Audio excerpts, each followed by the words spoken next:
Subscribe now and press the bell icon. Never miss an update. नमस्कार दोस्तों, Hemant LP channel में आपका बहुत बहुत स्वागत है। दोस्तों, इस वीडियो में हम बात करेंगे बाल विकास से रिलेटेड ऑब्जेक्टिव क्वेश्चन। दोस्तों देखिए, अगर इस सीरीज को अगर आप पूरी तरीके से कर ले जा रहे हैं, पूरी तरीके से पढ़ ले जा रहे हैं, पूरी तरीके से देख ले जा रहे हैं, तो आपको एग्ज़ाम में बहुत ही फ़ायदा होने वाला है। चाहे वो आपका टेट का हो, चाहे सीटेट का हो, चाहे आपका सुपर टेट का हो। देखिए, इसमें जो है टेट, सीटेट, डीएसएसबी, केबीएस सब दिया है, लेकिन मैंने केवल क्वेश्चन लिया है टेट के और सीटेट के क्वेश्चन लिए हैं, और इसके अलावा हमने केवल सुपर टेट के कुछ क्वेश्चन लिए हैं। इसमें मैं डीएसएसबी जो हार्ड क्वेश्चन हैं इसको इंक्लूड नहीं किया हूँ। सीटेट के भी बहुत ज़्यादा हार्ड क्वेश्चन जो है उसको इंक्लूड नहीं किया हूँ, ठीक है। इसके अलावा जो है केबीएस है, एनबीएस है, जो भी है इन सब का, या हरियाणा टेट है, रीट है, इन सब का जो है क्वेश्चन मैं स्किप कर दूँगा। तो आप लोग अगर केवल टेट की तैयारी और सीटेट की तैयारी और सुपर टेट की तैयारी करते हैं तो आप इस बाल विकास के सीरीज़ को ज़रूर देखिएगा। आप जो है 30 में से 25 प्लस नंबर ज़रूर पा जाएंगे, ठीक है। चलिए शुरू करते हैं। Practice set number 1। पहला क्वेश्चन देखिए दोस्तों क्या है। पहला क्वेश्चन है कि बाल मनोविज्ञान के अनुसार शिक्षा के क्षेत्र में मुख्य स्थान है। तो बाल मनोविज्ञान की बात कर रहा है और यहाँ पे देखिए बाल खुद ही लिखा है। तो बाल मनोविज्ञान के अनुसार शिक्षा के क्षेत्र में मुख्य स्थान किसका होता है? बालक का होता है, क्योंकि हमारी शिक्षा बाल केंद्रित शिक्षा है। अगर बालक जो है स्कूल में नाम लिखवा लिया है और नाम लिखवाने के बाद कभी भी नहीं आया और वह फेल हो गया, तो उसमें जिम्मेदारी शिक्षक की होगी, ना कि बालक की, क्योंकि हमारी शिक्षा कैसी है? बाल केंद्रित शिक्षा है। तो इसका सही आंसर होगा बालक का। कभी भी आप अभिभावक नहीं मारेंगे, कभी भी अध्यापक नहीं मारेंगे, कभी भी प्रशासक नहीं मारेंगे, कभी भी विद्यालय नहीं मारेंगे। अगर पूछेगा मनोविज्ञान के अनुसार शिक्षा के क्षेत्र में मुख्य स्थान किसका है, तो आपको सही आंसर टिक करना है बालक का, ठीक है। अगला क्वेश्चन है, देखिए, मनोविज्ञान का शिक्षा के क्षेत्र में सबसे बड़ा योगदान है। फिर वही क्वेश्चन आ गया कि मनोविज्ञान का शिक्षा के क्षेत्र में सबसे बड़ा योगदान है, तो बताइए क्या विषय केंद्रित है, क्या क्रिया केंद्रित है, क्या शिक्षक केंद्रित है, या बाल केंद्रित है। अभी हम ऊपर हमने बताया कि मनोविज्ञान में जो भी शिक्षा दिया जाता है वह क्या दिया जाता है? बाल केंद्रित शिक्षा दी जाती है। उसमें बालक को केंद्र पर रखा जाता है, बालक को मुख्य स्थान पर रखा जाता है। अगर किसी भी कारणवश बालक फेल हो गया तो वहाँ पे शिक्षक की ही जिम्मेदारी होती है, ना कि बालक की, ठीक है। अगला है, मनोविज्ञान प्रारंभ में किस विषय का अंग था। तो देखिए, हमने पढ़ा था कि 16वीं शताब्दी में, 17वीं शताब्दी में, 19वीं शताब्दी में, फिर 20वीं शताब्दी यानी वर्तमान में, हमने पढ़ा था कि 16वीं शताब्दी में मनोविज्ञान को आत्मा का विज्ञान कहा जाता है। और आत्मा को हम आत्मा का प्रूफ नहीं दे सकते, उसका प्रमाण नहीं दे सकते, अर्थात आत्मा को हम विज्ञान में नहीं बल्कि किस में पढ़ सकते हैं? दर्शन शास्त्र में पढ़ सकते हैं, पूजा पाठ वाले सब्जेक्ट में पढ़ सकते हैं। वैसे ही 17वीं शताब्दी में मन का विज्ञान था, तब भी दर्शन का विज्ञान, और उसके बाद जो है आया चेतना का विज्ञान, तो ये भी अमूर्त है। तो ये भी सब यहाँ तक 19वीं शताब्दी तक जो है इसको दर्शन शास्त्र ही माना जाता है। 20वीं शताब्दी में मनोविज्ञान में व्यवहार का विज्ञान का अध्ययन किया जाता है। तो यहाँ पे देखिए, मनोविज्ञान प्रारंभ में किस विषय का अंग था, तो आपका सही उत्तर होगा किसका? दर्शन शास्त्र का अंग था। अगला क्वेश्चन है, देखिए, मनोविज्ञान ने सर्वप्रथम अपनी आत्मा का परित्याग किया। क्या किया? सबसे पहले आत्मा का परित्याग किया, सबसे पहले आत्मा का परित्याग किया, फिर अपने मन का, और फिर अपनी चेतना का परित्याग किया। अभी वह एक प्रकार के व्यवहार को संजोए है। यह कथन किसका है? तो हमने क्लास में भी कई बार बताया है कि सबसे पहले विज्ञान को आत्मा का विज्ञान कहा गया, फिर उसे रिप्लेस करके बहुत से अन्य मनोवैज्ञानिकों ने आत्मा का विज्ञान को मनोविज्ञान नहीं माना, क्योंकि इसका प्रमाण नहीं दिया जा सकता है। तो ज़्यादातर मनोवैज्ञानिकों ने फिर मन का विज्ञान कहा, फिर मन का विज्ञान भी अमूर्त है, इसका भी प्रमाण नहीं दिया जा सकता है। तो अन्य मनोवैज्ञानिकों ने चेतना का विज्ञान कहा, तो वो भी अमूर्त है। फिर व्यवहार का विज्ञान कहा, तो ये मूर्त है। तो यह कथन जो है किसने कहा है? वुडवर्थ ने कहा है। सही उत्तर। देखिए, यहाँ पे दिया गया है कि साइकोलॉजी या मनोविज्ञान यूनानी भाषा का शब्द है। यह दो शब्दों से मिलकर बना है, एक को कहेंगे साइकी, दूसरे को कहेंगे लोगस। अतः साइकोलॉजी शब्द का अर्थ है आत्मा का अध्ययन। तो आत्मा का अध्ययन जो है इसका अर्थ है काल चक्र के अनुसार मनोविज्ञान का विषय बदलता रहा और अंततः मनोविज्ञान का विषय व्यवहार का अध्ययन बना। तो यही चीज़ें कहा गई है कि सबसे पहले इसको 16वीं शताब्दी में आत्मा का अध्ययन कहा गया, 17वीं शताब्दी में मन का अध्ययन कहा गया, 19वीं शताब्दी में चेतना का अध्ययन कहा गया और 20वीं शताब्दी में व्यवहार का अध्ययन कहा गया। ठीक है, ये वुडवर्थ ने कहा। अगला क्वेश्चन है, निम्नलिखित में से कौन सी शिक्षा मनोविज्ञान की सर्वाधिक व्यक्तिनिष्ठ विधि है। देखिए दोस्तों, सर्वाधिक व्यक्तिनिष्ठ विधि जो है, मतलब कहने का ये मतलब है, सबसे पहले तो आप ये जानिए कि अंतर्दर्शन विधि जो है, जो विलियम वुंट के द्वारा दिया गया है, वही सर्वाधिक व्यक्तिनिष्ठ विधि है। इसकी देखिए यहाँ पे लिखा है कि शिक्षा मनोविज्ञान की सर्वाधिक व्यक्तिनिष्ठ विधि अंतःदर्शन विधि है। इसमें विद्यार्थी या व्यक्ति के जीवन का इतिहास जानकर निष्कर्ष निकाला जाता है। इसके प्रतिपादक विलियम वुंट। तो देखिए, व्यक्तिनिष्ठ विधि का मतलब होता है कि इसमें जो विद्यार्थी होता है उसके पूरे जीवन का इतिहास जानकर निष्कर्ष निकाला जाता है, उसी को व्यक्तिनिष्ठ विधि कहते हैं। व्यक्तिनिष्ठ विधि का मतलब है कि इसमें केवल एक व्यक्ति के पूरे जीवन की कहानी के बारे में अपने आत्ममंथन करेगा, आत्मचिंतन करेगा। इसी को आत्मचिंतन विधि भी कहते हैं, अंतर्दर्शन विधि को। जैसे वह सोचेगा कि मैं जब पैदा हुआ था तो बहुत बीमार होता था, उसके बाद मेरी दवा हुआ, मैं सही हुआ, फिर मैंने हाई स्कूल पास किया, हाई स्कूल में मेरा इतना परसेंट था, फिर इंटर पास किया, इंटर में इतना परसेंट था, फिर बीए किया, बीए में इतना परसेंट था, बीएड किया, बीएड में इतना परसेंट था, उसके बाद मैंने टेट पास किया, फिर सुपर टेट पास किया, फिर सरकारी टीचर बना, सरकारी टीचर बनने के बाद मैं घर बनवाया, ए लिया, ओ लिया, मतलब सारी चीज़ें पूरे जीवन के बारे में आत्ममंथन करता है, उसी को कहते हैं व्यक्तिनिष्ठ विधि। तो वह व्यक्तिनिष्ठ विधि क्या है? अंतःदर्शन विधि। इसमें स्वयं के बारे में बालक जो है या विद्यार्थी या व्यक्ति पूरे जीवन के इतिहास के बारे में सोचता है, उसी को व्यक्तिनिष्ठ विधि कहते हैं। ठीक है, तो निम्नलिखित में से कौन सी शिक्षा मनोविज्ञान की सर्वाधिक व्यक्तिनिष्ठ विधि है? तो इसका उत्तर होगा अंतःदर्शन विधि। देखिए दोस्तों, यह क्वेश्चन जो है यहाँ पे देखिए कट मारा गया है, यह हरियाणा टेट में आया है और यह क्वेश्चन जो है आपके एग्जाम में नहीं आएगा, आपके लेवल के हिसाब से यह नहीं है। अगला क्वेश्चन है, प्रयोगात्मक विधि को सर्वप्रथम किसने प्रस्तावित किया? देखिए, प्रयोगात्मक विधि की बात कर रहा है, वह भी मनोविज्ञान में। तो मनोविज्ञान में सबसे पहले प्रयोगशाला किसने खोली? तो मनोविज्ञान में सबसे पहले प्रयोगशाला खोले विल्हेम वुंट ने, और यही विल्हेम वुंट को ही प्रयोगात्मक मनोविज्ञान का जनक कहा जाता है। तो सर्वप्रथम जो है प्रयोगात्मक विधि को किसने प्रस्तावित किया? तो विलियम वुंट ने किया। विलियम वुंट ने जो है जर्मनी के यह एक दार्शनिक हैं और 1861 में मनोविज्ञान की पहली प्रयोगशाला इन्होंने खोला है। ठीक है, अब यहाँ पे देखिए अगला क्वेश्चन भी कट मारा गया है, या DSSB assistant teacher education development में आया है, तो इससे हमको कोई मतलब नहीं है। अगला क्वेश्चन भी देखिए कट मारा गया है, हरियाणा टेट में आया है, तो इससे भी हमको कोई मतलब नहीं। अगला देखिए क्या है, अगला है, प्रारंभ में आत्मा का प्रयोग किस शास्त्र में किया जाता था?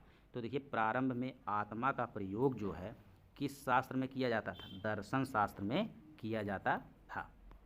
अगला क्वेश्चन देखिए क्या कह रहा है, अगला क्वेश्चन जो है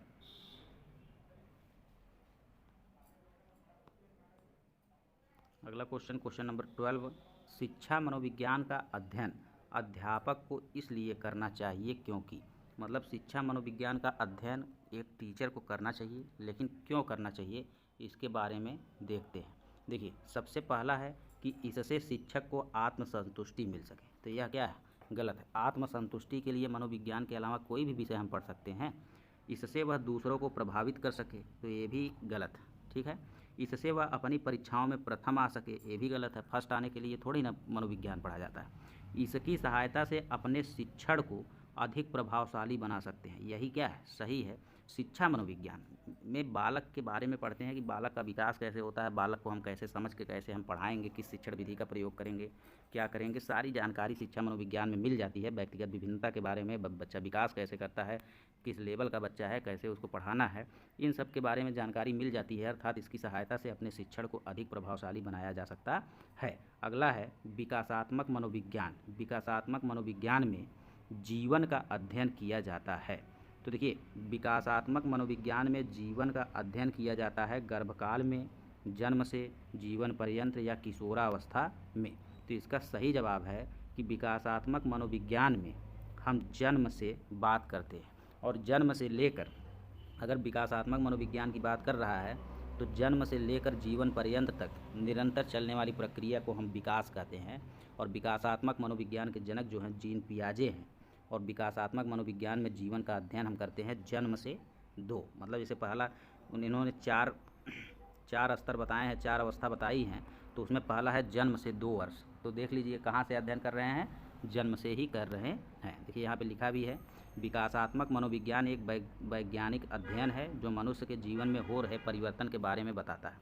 विकासात्मक मनोविज्ञान के 3 लक्ष्य हैं: विकास का वर्णन करना, समझना और अनुकरण करना। मनुष्य जीवन चरणबद्ध तरीके से आगे की तरफ बढ़ाता है, जैसे शैशवावस्था, फिर बाल्यावस्था, फिर किशोरावस्था, फिर प्रौढ़ावस्था। ऐसे ऐसे करके जन्म से लेकर जीवन पर्यंत तक विकासात्मक क्रिया चलती रहती है।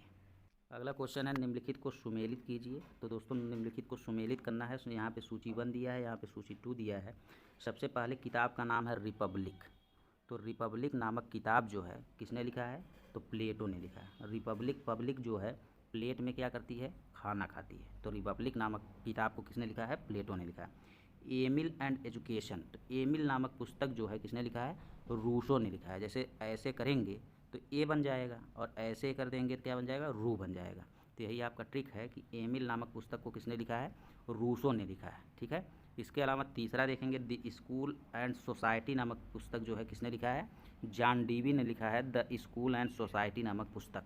और संध्या विधि नामक किताब किसने लिखा है? दयानंद सरस्वती ने लिखा है। ठीक है। तो इसमें देखिए पहले का तीसरा और बी वाले का चौथा, सी वाले का पहला और डी वाले का दूसरा, यानी ऑप्शन नंबर ए क्या है? सही है। आपके टेट के पेपर में यह क्वेश्चन आया हुआ है। अगला देखिए क्वेश्चन है कि एक शिक्षक को अपने विद्यार्थियों की क्षमताओं को समझने का प्रयास करना चाहिए। निम्नलिखित में से कौन सा क्षेत्र इस उद्देश्य के साथ संबद्ध है? यानी एक शिक्षक अपने विद्यार्थी की क्षमता को, यानी अपने विद्यार्थी को पूरी तरीके से पढ़ लेगा, क्योंकि हमारी शिक्षा बाल केंद्रित शिक्षा है। तो यह समाजशास्त्र में बताया गया होगा कि मीडिया मनोविज्ञान में बताया गया होगा कि सामाजिक दर्शन में बताया गया होगा कि मनोविज्ञान में। तो यह शिक्षा मनोविज्ञान में ऐसा बताया जाता है कि आप अपने बच्चे को, अपने विद्यार्थी की क्षमताओं को पूरी तरीके से समझ जाएंगे अगर शिक्षा मनोविज्ञान का ज्ञान अगर आपके पास है तो। अगला क्वेश्चन है कि मनोविज्ञान शिक्षा का आधारभूत विज्ञान है। मनोविज्ञान जो है शिक्षा का आधारभूत विज्ञान है, यह किसने कहा है? तो यह स्किनर ने कहा है। स्किनर ने मनोविज्ञान की एक परिभाषा दिया है कि शिक्षा का आधारभूत विज्ञान क्या है? मनोविज्ञान। क्योंकि शिक्षा का आधारभूत मतलब फंडामेंटल या बेसिक साइंस, मतलब जहाँ से हम शुरुआत करते हैं। क्योंकि मनोविज्ञान में हम यह चीज़ पढ़ते हैं कि हम बच्चे को कैसे समझ के हम बच्चे को पढ़ा सकते हैं, उसके बेसिक्स के बारे में बताया जाता है मनोविज्ञान में कि आप दूसरे बच्चे की क्षमता को कैसे ज्ञात कर सकते हैं और उस क्षमता के अनुसार, जैसे मान लीजिए क्लास 1 का बालक है, क्लास फर्स्ट या मान लीजिए क्लास फर्स्ट का बालक है, उसे आप जोड़, घटाना, गुणा, भाग करना सिखाएंगे कि आप जो है उसको बॉडमास करना सिखाएंगे। बताइए, यही बताता है मनोविज्ञान कि आप कक्षा 1 के बालक को पहले जोड़, घटाना, गुणा और भाग सिखाइए, उनके आधारभूत यानी बेसिक एजुकेशन दीजिए। उसके बाद उसको जब कक्षा 5 तक पहुंचेगा तब जाके आपको उसको बॉडमास क्या करना है? सिखाना है। तो यही चीज़ कहा है कि शिक्षा का आधारभूत विज्ञान क्या है? मनोविज्ञान है। देखिए यहाँ पर भी लिखे हैं कि शिक्षा मनोविज्ञान शिक्षा का आधारभूत विज्ञान है। इनके अनुसार शिक्षा मनोविज्ञान अपना अर्थ शिक्षा से जो सामाजिक प्रक्रिया है और मनोविज्ञान से जो व्यवहार संबंधित विज्ञान है को ग्रहण करता है। अगला है क्वेश्चन कि आधुनिक मनोविज्ञान का अर्थ क्या है? तो बताइए, मन का अध्ययन है? नहीं। शरीर का अध्ययन है? नहीं। आत्मा का अध्ययन है? नहीं। किसका है? व्यवहार के अध्ययन को ही आधुनिक मनोविज्ञान का अर्थ माना जाता है, जे.बी. वाटसन के अनुसार। ठीक है। उसके बाद अगला क्वेश्चन दोस्तों देखते हैं। अगला क्वेश्चन है शिक्षा मनोविज्ञान का संबंध किससे नहीं है? पूछा किससे नहीं है, यानी 3 ऑप्शन सही होगा, 1 ऑप्शन गलत होगा। मानव व्यवहार का अध्ययन, तो सही बात है, मानव व्यवहार का अध्ययन मनोविज्ञान में किया जाता है। जैसे आप यहाँ पे हैं, साइकिल चलाना नहीं जानते हैं, फिर आप साइकिल चलाना जान गए। आप टाइपिंग करना नहीं जानते हैं, फिर आप टाइपिंग करना जान गए। तो ऐसा जो है मानव व्यवहार का अध्ययन जो है मनोविज्ञान में किया जाता है। मानसिक प्रक्रियाओं का अध्ययन किया जाता है, सही है। तर्क क्षमता हुआ, चिंतन हुआ, कल्पना हुआ और जितने भी समस्या समाधान करने की क्षमता हुआ, सृजनात्मकता हुआ, जितने भी मानसिक प्रक्रियाएं हैं, सारी की सारी मानसिक प्रक्रियाओं का अध्ययन जो है मनोविज्ञान में किया जाता है, सही बात है।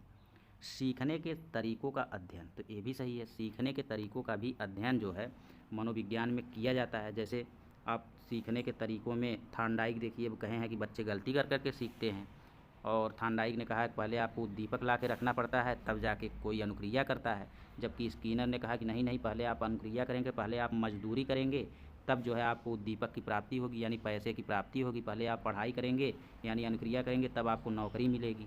तो ऐसे ही, और एक जो है वुडवर्थ ने कहा कि उद्दीपक होने के बावजूद प्राणी अनुक्रिया करेगा कि नहीं करेगा, सीखेगा कि नहीं सीखेगा, यह प्राणी की इच्छा पर निर्भर करता है। वैसे कोहलर ने कहा कि गलती कर करके बच्चे नहीं सीखते हैं, बल्कि अपना दिमाग लगाते हैं और उस दिमाग मानसिक प्रक्रियाओं को यूज करके बच्चे सीख जाते हैं। मतलब सीखने के अलग अलग तरीकों के बारे में शिक्षा मनोविज्ञान में बताया ही गया है। तो क्या नहीं बताया गया है? तो संचार माध्यमों का अध्ययन, मतलब ये चीज़ जो है शिक्षा मनोविज्ञान से संबंधित नहीं है। ठीक है, अगला क्वेश्चन जो है हम लोग पढ़ेंगे कि शिक्षा मनोविज्ञान की दृष्टि से निम्नलिखित में से कौन सा कथन सत्य है। यानी इसमें से केवल एक कथन सत्य होगा, बाकी सब क्या होंगे? असत्य होंगे। तो पहला है बच्चे अपने ज्ञान का सृजन स्वयं करते हैं। तो यही ऑप्शन आपका क्या है? सही है। जीन पियाजे के अनुसार बच्चा एक नन्हा वैज्ञानिक है और वह अपने ज्ञान का सृजन स्वयं करता है। वह अपने ज्ञान का सृजन स्वयं करता है। किसी मतलब जैसे कोई भी काम रहता है तो बच्चा खुद जैसे माता पिता से क्या करता है? पूछ लेता है। जैसे किचन में गया और किचन में एक ग्लास देखा, तो ग्लास के बारे में उसको नहीं पता है, लेकिन वह गया और ग्लास निकाल के लाया और मम्मी से पूछा कि मम्मी बताओ ये क्या है, तो मम्मी बताएंगी क्या है? ग्लास। तो वह अपने ज्ञान का सृजन क्या कर रहा है? स्वयं बताएंगी ग्लास है, तो कहेगा ग्लास से क्या होता है, तो मम्मी कहेंगी पानी पिया जाता है। फिर बच्चा कहेगा पानी क्या होता है, तो पानी के बारे में बताएंगी। तो इस तरीके से जो है अब बच्चा अपने ज्ञान का सृजन स्वयं करता है। अब देखिए यहाँ पे विद्यालय में आने से पहले बच्चे को कोई पूर्व ज्ञान नहीं होता है, यह गलत है। विद्यालय आने से पहले बच्चों में पूर्व ज्ञान होता है। अधिगम प्रक्रिया में बच्चों को कष्ट होता है, ऐसा नहीं है। सीखने में बच्चे खेल खेल में सीख जाते हैं, कोई कष्ट वष्ट नहीं होता है। बच्चे यथावत सीखते हैं जो उन्हें पढ़ाया जाता है। ऐसा नहीं है कि बच्चे जो है वो सीखते जाते हैं जो उन्हें पढ़ाया जाता है। ठीक है, बच्चे अपने ज्ञान का सृजन स्वयं करते हैं, यही क्या है? सही है। अगला क्वेश्चन है एक शिक्षक को अपने विद्यार्थी की क्षमताओं को समझने का प्रयास करना चाहिए। निम्नलिखित में से यह कौन से क्षेत्र इस उद्देश्य के साथ संबंध है? तो हमने अभी बताया था आपको शिक्षा मनोविज्ञान। यह क्वेश्चन पीछे हो चुका है। अगला क्वेश्चन है शिक्षा मनोविज्ञान की दृष्टि से कौन सा कथन सत्य है? तो ये भी आपका हो गया है कि बच्चे अपने ज्ञान का सृजन स्वयं करते हैं। अगला क्वेश्चन है कि बाल मनोविज्ञान के आधार पर कौन सा कथन सर्वोत्तम है? तो सारे बच्चे एक जैसे होते हैं, तो यह गलत है। दुनिया के कोई भी दो बालक एक जैसे नहीं हो सकते हैं। सब में कुछ न कुछ वैयक्तिक विभिन्नताएं पाई जाती हैं, चाहे वंशानुक्रम से बुद्धि की योग्यता हो, चाहे रंग रूप कलर कुछ भी हो, लंबाई हो, कुछ भी हो, कुछ न कुछ अंतर, आँखों का कलर, बालों का कलर इत्यादि कुछ न कुछ अंतर जरूर रहेगा। अर्थात प्रत्येक बच्चा क्या होता है? विशिष्ट होता है, प्रत्येक बच्चा विशेष होता है, प्रत्येक बच्चा एक दूसरे से अलग होता है, प्रत्येक बच्चा एक दूसरे से भिन्न होता है, यही सही है। कुछ बच्चे विशिष्ट होते हैं, ये भी गलत है। कुछ बच्चे एक जैसे होते हैं, ये भी गलत है। सही उत्तर है कि एक एक बच्चा यानी प्रत्येक बच्चा विशिष्ट होता है। दुनिया के कोई भी दो बालक एक जैसे नहीं हो सकते हैं। हो सकता है कि दो जुड़वा बच्चे हों, देखने में सेम लग रहे हों, कलर सेम है, हर चीज़ सेम है, लेकिन हो सकता है कि एक बालक किसी पाठ को पढ़ने में 1 घंटा लगाए तो दूसरा बालक उसी पाठ को पढ़ने में 2 घंटा लगाए। अर्थात उनकी मानसिक योग्यताओं में विभिन्नता हो सकती है। अर्थात कह सकते हैं कि प्रत्येक बालक क्या होता है? विशिष्ट होता है। अगला क्वेश्चन है प्राथमिक शिक्षक यानी जो प्राइमरी के मास्टर होते हैं के लिए बाल मनोविज्ञान का ज्ञान जो है आवश्यक है। क्यों आवश्यक है?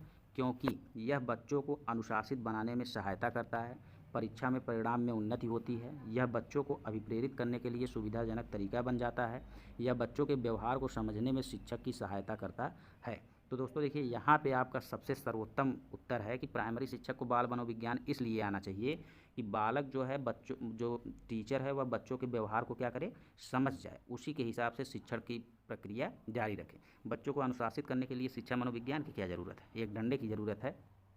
परीक्षा में परिणाम में उन्नति होती है, तो परीक्षा में परिणाम के लिए, रिजल्ट के लिए थोड़ी बाल मनोविज्ञान आवश्यक है प्राइमरी के टीचरों के लिए। यह बच्चों को अभिप्रेरित करने के लिए सुविधाजनक तरीका है, तो यह एक हो सकता है, लेकिन सबसे बेस्ट तरीका है कि बच्चे के व्यवहार को समझने में यानी बच्चे को खुद को समझने में मदद करता है बाल मनोविज्ञान। बाल मनोविज्ञान में बालक के बारे में इतना कुछ बता दिया जाता है कि आप बालक की मानसिक योग्यता को भी जान जाते हैं कि बालक जो है अगर कक्षा 5 में भी है तो आप जान जाते हैं कि बालक कौन सा क्वेश्चन लगा पाएगा, कौन सा नहीं, वहाँ से शुरू करते हैं। यानी यह बच्चों के व्यवहार को समझने में शिक्षक की क्या करता है? सहायता करता है। ठीक है, कुल मिला जुला के कह सकते हैं कि बालक के मानसिक क्षमता को समझने में व्यवहार करता है, और मानसिक क्षमता अगर आप समझ लेंगे तो आप शिक्षण प्रक्रिया को सुगम बना सकते हैं। अगला क्वेश्चन है बाल मनोविज्ञान का केंद्र बिंदु है, तो हमने आपको बता दिया है बाल मनोविज्ञान का केंद्र बिंदु कौन है? बालक है। अगला क्वेश्चन है बाल मनोविज्ञान के आधार पर कौन सा कथन सर्वोत्तम है? तो फिर वही है, प्रत्येक बच्चा क्या होता है?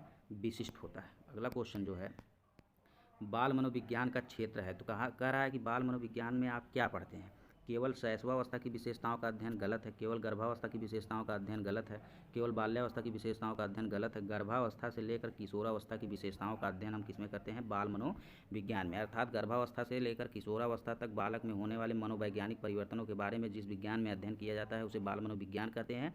मनोवैज्ञानिक परिवर्तन का मतलब है शारीरिक विकास, मानसिक विकास, संवेगात्मक विकास, नैतिक विकास, चारित्रिक विकास, आध्यात्मिक विकास, भौतिक विकास, जितने भी विकास होते हैं अर्थात सर्वांगीण विकास के बारे में पढ़ते हैं गर्भावस्था से किशोरावस्था तक बाल मनोविज्ञान में। ठीक है, अगला क्वेश्चन अब देखिए यहाँ पे पूरी तरीके से आपका खत्म हो गया। अब सुपर टेट में जो लिखित परीक्षा में क्वेश्चन आए थे उनको देख लेते हैं। देखिए क्या है, मकतब में किस स्तर की शिक्षा दी जाती है? तो देखिए दोस्तों, मकतब में जैसे मदरसा होता है वैसे मकतब होता है। मकतब में प्राइमरी की शिक्षा दी जाती है, प्राथमिक शिक्षा दी जाती है, जबकि मदरसे में उच्च शिक्षा दिया जाता है। ठीक है, मकतब में प्राथमिक शिक्षा प्रदान की जाती है। मकतब का अर्थ उस स्थान से है जहाँ बालक को लिखना सिखाया जाता है। मकतब किसी मस्जिद के साथ जुड़े होते हैं। मकतब की शिक्षा समाप्त करके विद्यार्थी मदरसे में प्रवेश करता है। इस प्रकार मदरसों में उच्च शिक्षा की व्यवस्था की जाती है। किस घोषणा पत्र को भारतीय शिक्षा का शिलालेख कहा जाता है? तो देखिए वुड डिस्पैच जो है, वुड का घोषणा पत्र जो है उसी को भारतीय शिक्षा का शिलालेख कहा जाता है। अर्थात वुड ने घोषणा पत्र को भारतीय शिक्षा का शिलालेख कहा जाता है। वुड का घोषणा पत्र बोर्ड ऑफ कंट्रोल यानी BOC के प्रधान या अध्यक्ष चार्ल्स वुड द्वारा 19 जुलाई 1854 को जारी किया गया।